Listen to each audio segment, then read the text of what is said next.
Je suis assez d'accord avec les musulmans lorsqu'ils considèrent que la Bible judéo-chrétienne a fait l'objet de toutes sortes de retouches,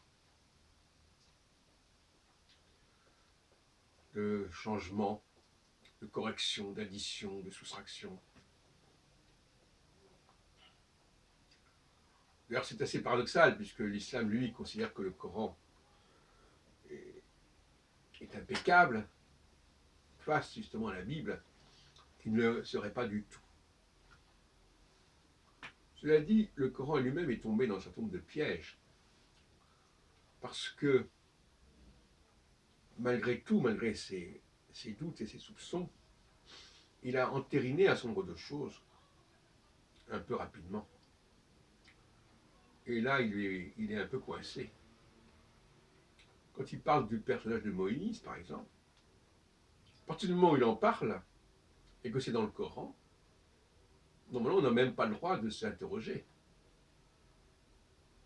Or, la critique biblique, telle que moi je la considère, et telle que je la pratique, et telle que je la développe, remet en question complètement le personnage de Moïse, de Moussa. Et d'une manière générale, beaucoup de personnages cités par le Coran ont une réalité extrêmement problématique. Ce qui fait que la position du Coran n'est pas simple. Et que ça a été bien imprudent de sa part que de valider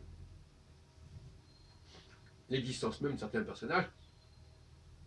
Je pense même que ceux qui ont tenu ce discours sur le caractère immaculé du Coran faisaient preuve d'une grande naïveté. Ils n'imaginaient pas que l'on ait pu forger de toutes pièces certains personnages bibliques. Or, selon moi, c'est bien ce qui s'est passé.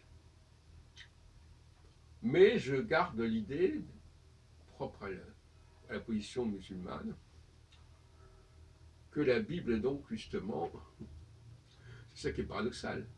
Les musulmans mettent en question la Bible, et en même temps, ils entérinent l'existence de certains personnages. Alors ça, c'est vraiment extraordinaire.